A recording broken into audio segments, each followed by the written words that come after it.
రవితేజ తమ్ముడు భరత్ చనిపోయిన రోజు మొదలుకొని ఇప్పటిదాకా వాళ్ళిద్దరి రిలేషన్ మీద వెబ్ మీడియాలో కథనాలు ఆగడం లేదు. కొన్ని వెబ్సైట్స్ లో, యూట్యూబ్ ఛానల్స్ లో హిట్స్ కోసం దారుణంగా కథలు అల్లడంతో అసలు ఏం జరిగింది అనే దాని గురించి అందరూ అయోమయంలో ఉన్నారు. పైగా చివరి చూపు అంత్యక్రియలకు రాకపోవడం పట్ల కూడా విమర్శలు వెల్లువెత్తాయి. దానికి తోడు మరుసటి రోజే రవితేజ రాజా ది గ్రేట్ షూటింగ్ కోసం వెళ్లడంతో ఆ విమర్శలు పతాక స్థాయికి చేరుకున్నాయి.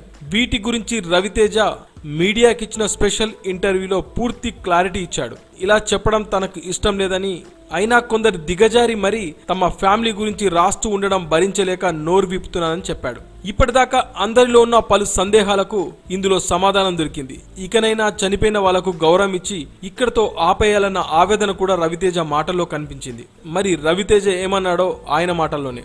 భరత్ రాజు నా స్వంత తమ్ముడు, పరాయివాడు కాదు. చివరి చూపుకు వెళ్ళలేదు అంటే చూసి తట్టుకునే స్థైర్యం లేకపోవడం వల్లే. నేను ఇండస్ట్రీలో ఎవరు చనిపోయినా చివరి చూపుకు వెళ్ళను, ఎందుకంటే చూసి తట్టుకునే శక్తి నాలో లేదు. నేనెంతో అభిమానించే శ్రీహరి గారి భౌతిక గాయాన్ని చూడడానికి బయలుదేరి ఆయన ఇంటి సమీపంలో వెనక్కి తిరిగి వచ్చేశాను. నేను ఎక్కడా ఎవరి చివరి చూపులు చూడలేదు. ఆ తర్వాత వెళ్లి వాళ్ళ ఫ్యామిలీని కలుస్తాను.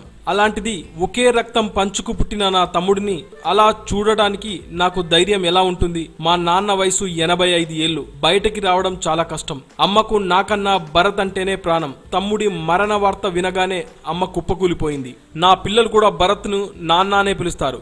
వాళ్లను ఓదార్చలేక కూలబడ్డాను. ఇవేవి తెలుసుకోకుండా నిందలు వేశారు. అంత్యక్రియలు జరిపింది జూనియర్ ఆర్టిస్ట్ కాదు, మా బాబాయ్. అమ్మకు స్వయాన సోదరి భర్త.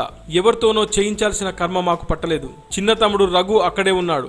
శాస్త్ర ప్రకారం చేయకూడదు అన్నందుకు వద్దు అన్నాం. నాన్న చేయాలి. ఆ రోజు నాన్నను అక్కడికి తీసుకువస్తే పరిస్థితి ఏమవుతుందో నాకు తెలుసు. కాబట్టే రాకుండా ఆగిపోయాము. ఇంత నరకాన్ని నేను అనుభవిస్తే రవితేజ ఇలాంటి వాడా అని కథలు రాసుకుని మీ ఇష్టం వచ్చినట్లుగా చేశారు అని ఆవేదన వ్యక్తం చేశారు.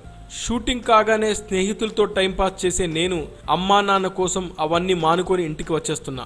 భరత్ మా కళ్ళలో సజీవంగానే ఉన్నాడని, దారి తప్పి ఉండవచ్చు కానీ దుర్మార్గుడు కాదని, సున్నితమైన మనసు అని, కాబట్టే ఇంత ప్రేమను ఇంట్లో పొందగలిగాడని రవితేజ ఆవేదన వ్యక్తం చేశాడు. అయితే మీడియాలో ఇకనైనా రవితేజపై కథల పరంపరకు తెరదించుతారని ఆశిద్దాం.